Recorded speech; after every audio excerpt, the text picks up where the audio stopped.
सो hey guys, कैसे हो आप सभी लोग। Welcome back to another video.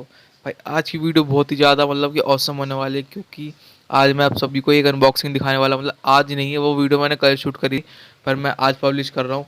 ठीक है भाई, अब मैंने जो अपना अनबॉक्सिंग है ये मोबाइल फ़ोन का अनबॉक्सिंग है, स्मार्टफोन का अनबॉक्सिंग करने वाला हूँ। तो मेरे लिए बहुत बड़ा था एक अपॉर्चुनिटी कि अपने चैनल के ऊपर डालूँ मैं से। तो बस यार यही एक अनबॉक्सिंग है, देख लो। ज़्यादा लंबी वीडियो नहीं है, 3 मिनट की वीडियो है। और उसमें मतलब कि मैंने Redmi Note 5 Pro खरीदा टू गुड से, लाइक न्यू कंडीशन में। और मेरे को ये 8000 का पड़ा है अप्रॉक्स। तो भाई देखो वीडियो कैसी लगी, अगर अच्छी लगे तो कमेंट करना और लाइक भी कर देना, और अपने भाई को सपोर्ट करते रहना। ठीक है, तो चलो मैं वीडियो स्टार्ट करता हूँ।